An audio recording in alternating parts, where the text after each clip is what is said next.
When you call and say my thermostat's not holding temperature, one of the things we'll ask you to do is your air conditioner freezing up? Well, who knows?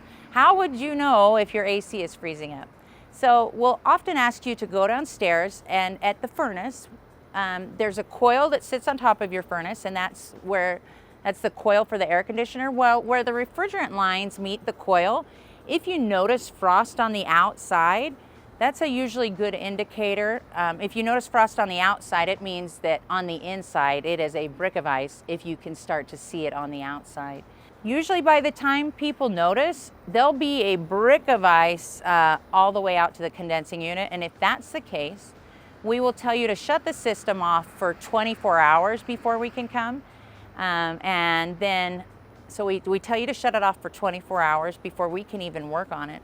Or we'll show up to your house and turn the furnace on. If we have to do that, it melts, and sometimes it can damage the furnace with that moisture from the coil draining on top of the furnace. So as homeowners, there's some things you can do to determine what kind of service call you'll need before you call us. So check to see if there's ice at the coil. If there isn't, you call and say, hey, I've done all the things, there's no ice. I would put my hand on top of the air conditioner after it's been running for about a half an hour, give it a chance to start pulling heat from your house. If it's cold or lukewarm, there's a good indication that you may have lost refrigerant. So all of that information helps us when we're scheduling your service call.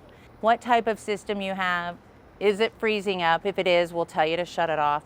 And then sometimes we'll ask you to lay down some towels to prevent rust or water from going everywhere.